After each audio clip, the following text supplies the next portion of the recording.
No glue water slime. What is it and how do you make it? Well, first off, let's get saying you can't make slime out of just water. That's kind of impossible.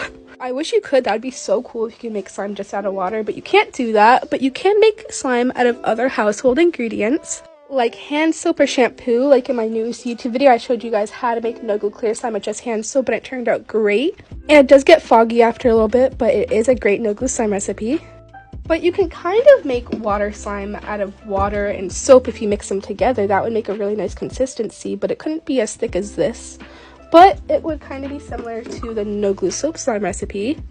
But no glue water slime can kind of work if you mix water and soap together, and it can make a no glue soap slime recipe. But that is the myth behind no glue water slime.